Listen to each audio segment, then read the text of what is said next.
Halo sahabat Donghua, kali ini kita akan membawakan alur cerita BTTH. Cerita dan video ini diambil dari Forgotten Kid.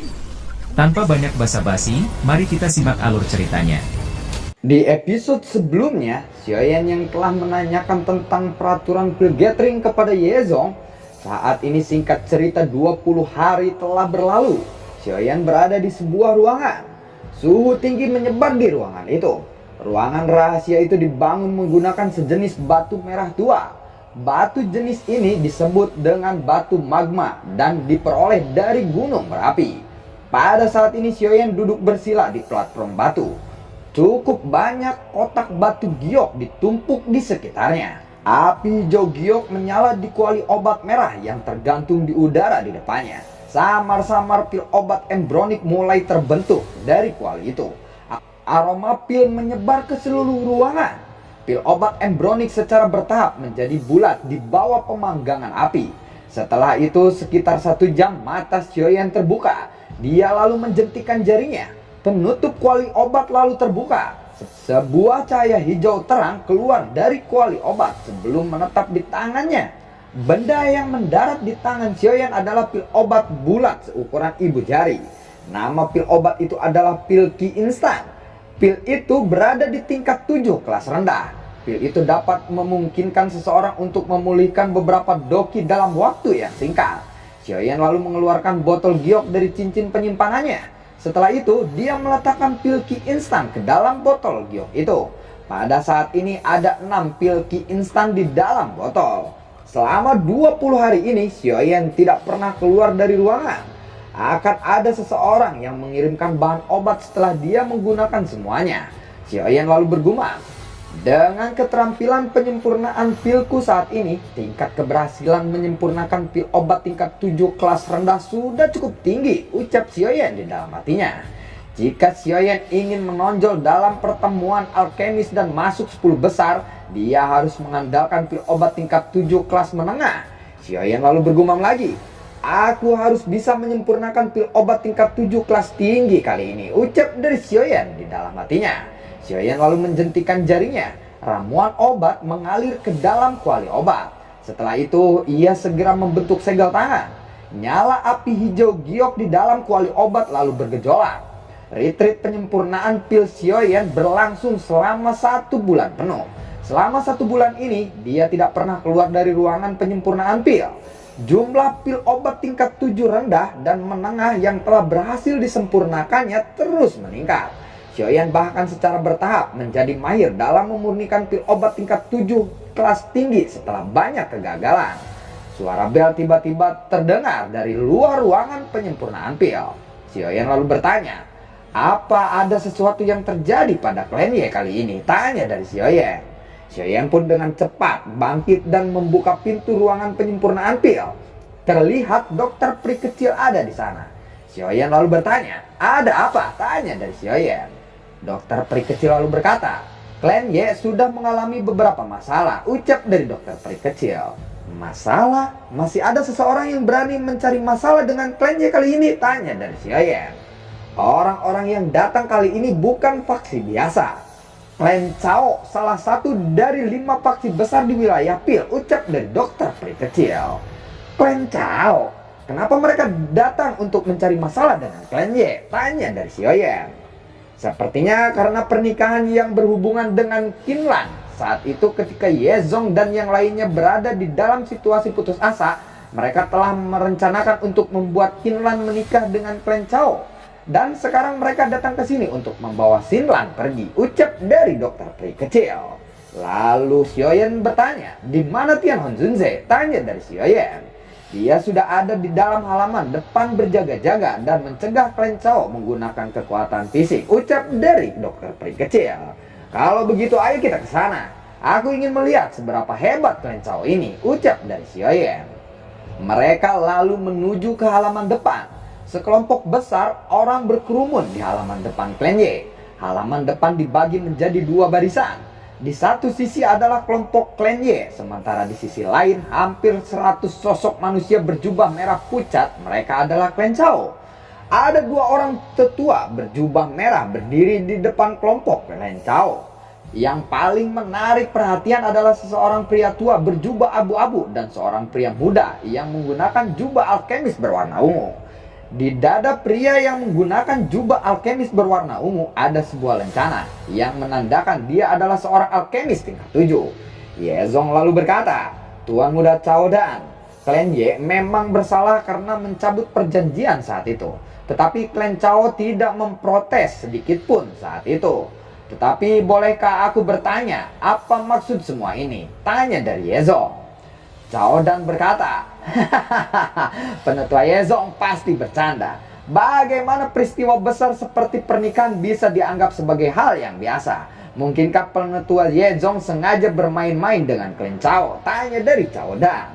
Xinlan lalu berteriak, "Cao Dan, sebaiknya kamu tidak memutarbalikkan kata-katamu. Semua orang tahu ambisi liar dari klan Cao adalah mengikis klan Ye. Kamu tidak perlu menggunakan masalah seperti itu sebagai alasan," ucap dari Xinlan. "Xinlan, tidak peduli bagaimana kamu mengatakannya. Aku masih dianggap sebagai tunanganmu. Aku akan mengajarimu beberapa sopan santun setelah kamu memasuki klan Cao nanti," ucap dari Cao Dan. Yezong lalu berkata, "Tuan muda Cao Dan, pernikahan ini hanya pada tahap awal, di mana masih dipertimbangkan. Tidak ada keputusan nyata yang dibuat. Oleh karena itu, klan Ye berhak untuk mencabutnya. Xinlan tidak akan menikah dengan klan Cao," ucap dari Yezong. Klan Ye saat ini benar-benar memiliki beberapa kemampuan. Apakah kamu benar-benar berpikir bahwa klan Ye dapat memperoleh kembali kejayaannya setelah pertempuran besar di kota Ye? Ucap dari Cao Dan. Pria tua berpakaian abu-abu lalu berkata, "Yezong, ada sesuatu yang tidak dapat ditarik kembali setelah dikatakan. Karena kamu telah mengatakannya, klan Cao akan kehilangan banyak muka jika ditarik kembali. Selain itu, menikah dengan klan Cao juga akan sangat bermanfaat bagi klan Ye. Hari ini kami datang atas perintah kepala klan Cao. Kami harus membawa Xinlan kali ini," ucap pria tua berpakaian abu-abu itu. Yezong lalu berkata, "Bahkan Lao Yi Zunze secara pribadi telah datang. Ternyata klan Cao sangat memikirkan klan Ye. Pernikahan dengan klan Cao mungkin akan menyelesaikan masalah mendesak klan Ye. Tetapi klan Ye kemungkinan besar harus mengubah nama keluarganya menjadi Cao di masa depan. Karena itulah aku tidak bisa mematuhi itu," ucap dari Yezong. Lao Yi Zunze melangkah ke depan. Aura menakutkan segera muncul seperti gelombang besar yang tingginya mencapai ratusan kaki. Melihat Lao Yi Zunze melangkah, Tian Hon Zunze segera muncul di depan kelompok Yezong. Kakinya menginjak tanah, riak energi langsung menyebar darinya. Aura ya Tian Hon Zunze lebih gede nih. Tian Hon Zunze lalu berkata, "Meskipun klan Cao kuat, tetapi tidak memiliki sikap klan besar," ya, ucap dari Tian Hon Zunze. Melihat Tian Hon Zunze muncul, Lao Yi Zunze lalu berkata, "Dozun." Cao Dan lalu berkata, "Tetua, aku adalah Cao Dan. Masalah hari ini adalah sesuatu antara klan Cao dan klan Ye.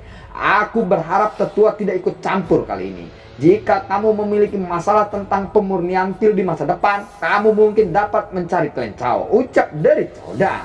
Tian Hon Zunze lalu berkata, "Penyempurnaan pil? Itu tidak perlu. Aku sudah memiliki orang yang lebih cocok untuk memurnikan pil. Selain itu, aku telah ditugaskan olehnya untuk menjaga klan Ye. Bagaimana mungkin aku tidak ikut campur kali ini," ucap dari Tian Hon Zunze. "Masalah hari ini adalah perintah dari kepala klan. Gadis itu harus pergi bersama kami. Tidak ada yang bisa menghentikan kami saat ini," ucap dari Cao Dan. Tiba-tiba terdengar suara. "Klan Cao benar-benar mengesankan, tetapi aku pasti melindungi gadis itu," ucap dari suara itu. Tatapan Cao Dan segera beralih ke sumber suara itu. Terlihat dua sosok perlahan muncul. Cao Dan lalu berkata, "Aku bertanya-tanya kenapa klan Ye tiba-tiba menjadi begitu kuat, ya," ucap dari Cao Dan. Dua sosok itu adalah Xiaoyan dan dokter peri kecil. Cao Dan kembali berkata, "Kalau tidak salah kamu adalah Xiaoyan, bukan? Dan wanita di sebelahmu itu adalah wanita racun yang menyedihkan, yang menimbulkan keributan besar di wilayah Pil," ucap dari Cao Dan. Xiaoyan lalu berhenti di samping Tian Hon Zunze. Yezong kemudian berkata, Tuan Xiaoyan, orang ini bernama Cao Dan. Dia dikenal sebagai jenius pemurnian pil yang datang sekali dalam 100 tahun dalam klan Cao. Meskipun usianya masih muda, dia telah mencapai level alkemis tingkat 7, ucap dari Yezong. Xiaoyan lalu berkata, Tuan muda Cao Dan, masalah antara klan Ye dan Cao hanyalah dendam kecil. Kenapa kalian masing-masing tidak mundur selangkah? Tanya dari Xiaoyan. Cao Dan lalu berkata, mundur satu langkah, bagaimana reputasi klan Cao ke dunia luar nanti? Saat itu klan Cao telah membuat pengumuman bahwa klan Ye datang untuk membicarakan pernikahan. Jika kita gagal menikah, apakah klan Cao tidak akan kehilangan banyak muka dan reputasinya? Bisakah ini masih dianggap sebagai dendam kecil? Tanya dari Cao Dan. Kalau begitu berarti Tuan muda Cao Dan tetap bersikeras membawanya pergi. Tanya dari Xiaoyan. Xiaoyan, aku telah mendengar tentangmu dan tahu bahwa kamu hebat dalam bertarung. Tetapi ingatlah, klan Cao tidaklah lemah, ucap dari Cao Dan. Aku bahkan berani membunuh anggota Hall of Soul. Apakah klan Cao bisa menghadapi Hall of Soul? Tanya dari Xiaoyan. Xiaoyan, aku tahu kamu memang berani.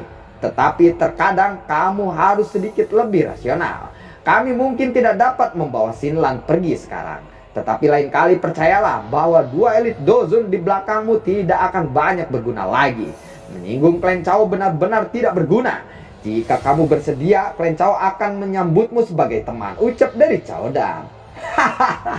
Lupakan saja, aku tidak tertarik. Silakan pergi, aku tidak akan menyerahkan Xinlan kepadamu saat ini, ucap dari Xiaoyan. Xiaoyan, sebaiknya kamu tahu situasinya, ucap dari Cao Dan. Pria tua berjubah abu-abu melangkah maju, tetapi langkahnya segera dihadang oleh dokter peri kecil. Dokter peri kecil lalu berkata, kamu akan menyesal jika kamu tetap melangkah. Kekuatan Dozun bintang 1 saja sudah sombong lu, ucap dari dokter peri kecil. Ekspresi pria tua berpakaian abu-abu berubah setelah mendengar kata-kata dari dokter peri kecil. Semua orang dari klan Cao termasuk dua orang tetua berjubah merah tiba-tiba maju beberapa langkah lagi. Melihat mereka melangkah maju, aura yang kuat melonjak keluar dari tiang Honzunze. Xiaoyan lalu berkata, apakah Tuan muda Cao Dan ini berencana menggunakan kekerasan? Tetapi aku ingatkan, Dozong bintang 1 tidak akan cukup untuk melawan kami, ucap dari Xiaoyan. Cao Dan lalu berkata, Xiaoyan, jangan senang dulu. Menyinggung klan Cao bukanlah sesuatu yang bijaksana. Bahkan jika kami akhirnya gagal, pasti akan ada barisan yang lebih kuat yang akan datang. Apa yang bisa kamu lakukan saat itu? Pada saatnya tiba, kalian semua paling akan pergi begitu saja. Tetapi klan Ye kemungkinan akan menjadi target klan Cao untuk melampiaskan amarahnya. Kemungkinan klan Ye akan lenyap dari wilayah pil saat itu, ucap dari Cao Dan. Yezong kemudian berkata, klan Ye akan bertindak atas perintah Tuan Xiaoyan saat ini, ucap dari Yezong. Baiklah Yezong, kamu benar-benar menjadi lebih berani kali ini, ucap dari Cao Dan.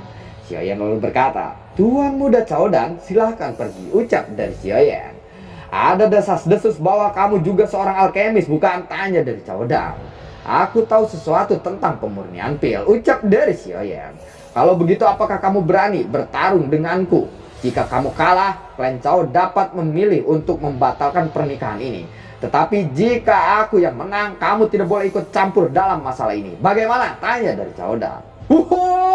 Boleh saja, ucap dari Xiaoyan. Karena kita berdua adalah alkemis, mari kita mengikuti aturan para alkemis. Mari kita saling menantang dalam hal bermain api. Bagaimana? Jika kamu tidak berani menerima tantangan, katakan saja kali ini, aku tidak akan mempersulit orang lain, ucap dari Cao Dan. Sekelompok api hitam tiba-tiba muncul dari tangan Cao Dan. Api itu berubah menjadi 2 ular kecil.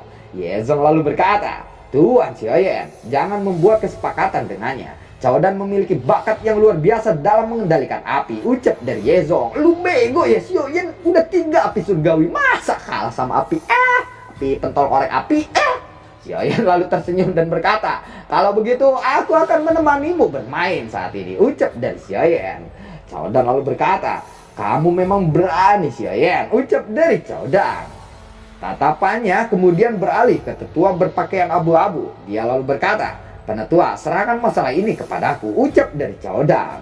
Pria tua berpakaian abu-abu lalu mengangguk. Yezong berkata kepada Xiaoyan, Tuan Xiaoyan, kamu benar-benar berniat untuk melawannya? Tanya dari Yezong. Xiaoyan lalu mengangguk. Karena Tuan Xiaoyan bersikeras, kami tidak akan menghalanginya. Oh ya, api hitam di tangan Yezong adalah api binatang yang sangat kuat. Dikabarkan bahwa klan Chao mendapatkannya dari tubuh binatang ajaib peringkat 8. Kekuatannya sangat hebat, ucap dari Yezong. Xiaoyan lalu mengangguk. Yezong melambaikan tangannya. Semua orang perlahan mundur saat ini. Chaodan perlahan mengambil langkah ke depan. Dia lalu menjentikan jarinya. Api berwarna hitam segera melonjak. Api itu bergoyang di atas kepalanya membentuk elang hitam yang besar. Chaodan lalu berkata, api milikku ini disebut api setan gelap. Api ini diperoleh dari tubuh singa berkepala 3, langit gelap, binatang ajaib peringkat 8, ucap dari Chaodan. Bodoh amat. Xiaoyan lalu menjentikan jarinya. Gumpalan api berwarna hijau perlahan naik dari tangannya. Api itu berubah menjadi serigala api yang besar. Api berwarna hijau itu adalah Lotus Core Flame. Melihat api hijau di depannya, Chaodan bergumam, itu memang api surgawi. Rumor itu ternyata benar, bocah ini memiliki api surgawi. Tetapi meskipun dia memiliki api surgawi, bukan berarti dia bisa menang, ucap dari Chaodan di dalam hatinya. Chaodan lalu menunjuk ke arah serigala api. Segera elang api hitam itu meluncur menuju serigala api. Wow, serigala api segera melolong, punggungnya bergetar. Sepasang sayap api memanjang, sayapnya lalu mengepak. Serigala api itu melebarkan mulutnya. Serigala api pun bertabrakan dengan elang api. Buah, mampus. Gumpalan api terus melayang di langit saat kedua binatang api itu saling bertemu. Lalu Chaodan bergumam, jika ini terus berlanjut, api setan langit tidak akan mampu bertahan melawan api surgawi, ucap Chaodan di dalam hatinya. Chaodan lalu menggosok cincin penyimpanannya. Botol giok merah menyala muncul di tangannya. Dia lalu membuka tutup botol. Nyala api seperti darah keluar darinya. Setelah itu Chaodan menggigit jarinya. Setetes darah dijatuhkan ke api itu. Chaodan lalu berkata, bisakah kamu bertahan melawan dua apiku? Hahaha, ucap dari Chaodan. Ya, belum tahap si anjing. Riak instan terbentuk di kumpulan api setelah darahnya menetes ke dalamnya. Di bawah kendali Chaodan, api itu berubah menjadi anjing merah darah. Keempat cakarnya menginjak tanah saat ia menyerbu ke dalam pertempuran di langit. Bersamaan dengan elang hitam, ia dengan liar menggigit serigala api. Serigala api yang dikendalikan oleh pikiran Xiaoyan dengan tangkas mengelak. Mulutnya dengan ganas menggerogoti elang dan anjing hitam itu. Menggigit anjing. Chaodan lalu melambaikan tangannya kembali. Dua botol giok muncul di depannya. Tutup botol giok itu lalu dibuka. Api abu-abu dan ungu melembung keluar dari botol itu. Dua tetes darah dikeluarkan memasuki dua kelompok api. Dua kelompok api itu berubah menjadi binatang api yang menyerbu ke arah depan, mengepung serigala api berwarna hijau. Di bawah serangan 4 binatang api dari segala arah, serigala api yang terbentuk dari api surgawi tidak dapat bertahan. Melihat itu, Xiaoyan segera menjentikan jarinya. 10 botol giok lalu muncul. 10 botol giok itu pecah. Lalu kemudian 10 kelompok api perlahan naik. Api itu bergoyang dan berubah menjadi 10 binatang api. Melihat Xiaoyan dapat mengendalikan 11 api, Chaodan lalu terkejut dan berkata, bagaimana mungkin, ucap dari Chaodan yang bertanya-tanya. Lalu Chaodan melambaikan tangannya. 4 binatang api segera menyerang 10 binatang api Xiaoyan. 4 binatang api Chaodan tidak bertahan lama sebelum akhirnya menghilang satu demi satu. Binatang api Xiaoyan yang bertahan tersisa 9. Chaodan segera mundur beberapa langkah. 4 binatang api miliknya berisi beberapa kekuatan spiritual. Oleh karena itu, hilangnya binatang api menyebabkan beberapa kerusakan pada kekuatan spiritualnya. Xiaoyan lalu melebarkan mulutnya. Serigala api berubah menjadi gumpalan api berwarna hijau dan memasuki mulutnya. 8 binatang api lainnya lalu menghilang. Xiaoyan lalu berkata, Tuan Muda Chaodan, kamu sudah kalah, silakan pergi, ucap dari Xiaoyan. Chaodang lalu berkata, baiklah, tidak heran Yezong menaruh harapan besar padamu. Kamu memang memiliki beberapa keterampilan. Aku telah meremehkanmu kali ini. Aku kalah hari ini. Percayalah bahwa aku akan menepati janji klan Chao. Tidak akan datang dan mencari masalah lagi. Tetapi bermimpilah jika klan Ye ingin mendapatkan kembali kursi penatua. Klan Chao tidak akan membiarkan hal seperti itu terjadi. Xiaoyan, kamu memang sangat kuat. Tetapi cepat atau lambat kamu akan menyesal karena telah menyinggung klan Chao, ucap dari Chaodang. Xiaoyan lalu berkata, apakah kamu sudah selesai mengocehnya? Jika sudah, tolong segera pergi, ucap dari Xiaoyan. Kamu adalah alkemis. Aku pikir kamu juga akan berpartisipasi di dalam pil gathering. Pada saat itu akan ada seseorang dari klan Chao yang akan mengalahkanmu. Ayo kita pergi, ucap dari Chaodang. Klan Chao pun segera pergi dan meninggalkan klan Ye. Xinlan lalu berkata, kakak Xiaoyan, terima kasih, ucap dari Xinlan. Xiaoyan lalu berkata, tidak usah berterima kasih kepadaku, karena aku telah berjanji kepadamu akan melindungi klan Ye, ucap dari Xiaoyan. Yezong lalu berkata, Tuan Xiaoyan, klan Ye tidak akan pernah melupakan bantuan besarmu ini. Katakan saja jika ada sesuatu yang kamu butuhkan, ucap dari Yezong. Penatua Yezong, jangan terlalu berlebihan kepadaku, ucap dari Xiaoyan. Dari kata-kata yang Chaodang ucapkan sebelumnya, aku pikir penyihir dari klan Chao telah kembali, ucap dari Yezong. Xiaoyan lalu bertanya, penyihir, tanya dari Xiaoyan. Tuan Xiaoyan, apa pendapatmu tentang Chaodang? Tanya Yezong. Karakternya tidak begitu hebat, tetapi dia memang memiliki beberapa keterampilan dalam pengendalian api. Terlebih lagi, ia mampu mencapai level alkemis tingkat 7 di usia yang begitu muda. Dia layak menjadi seorang jenius, ucap dari Xiaoyan. Jika kamu berpikir Chaodang seorang jenius, Chaodang tidak ada apa-apanya dibandingkan penyihir klan Chao. Penyihir itu bernama Cao Ying. Saat dia lahir, dia sudah menunjukkan kekuatan spiritual yang mengejutkan. Ibunya hampir terbunuh oleh kekuatan spiritual yang menyebar darinya. Saat dia berusia 7 tahun, dia secara resmi menjadi seseorang alkemis. Pada usia 15 tahun, dia berhasil menarik perhatian Piltover. Mereka pun mengangkatnya sebagai murid inti Piltover. Pada usia 20 tahun, dia menjadi alkemis tingkat 7 termuda di klan Chao. Saat ini dia berusia 22 tahun. Cao Ying pasti akan berpartisipasi dalam pil gathering. Jika seseorang ingin maju menjadi salah satu kepala raksasa menara pil, dia harus memenangkan pil gathering. Gadis itu akan menjadi lawan hebatmu di pil gathering nanti, ucap dari Yezong.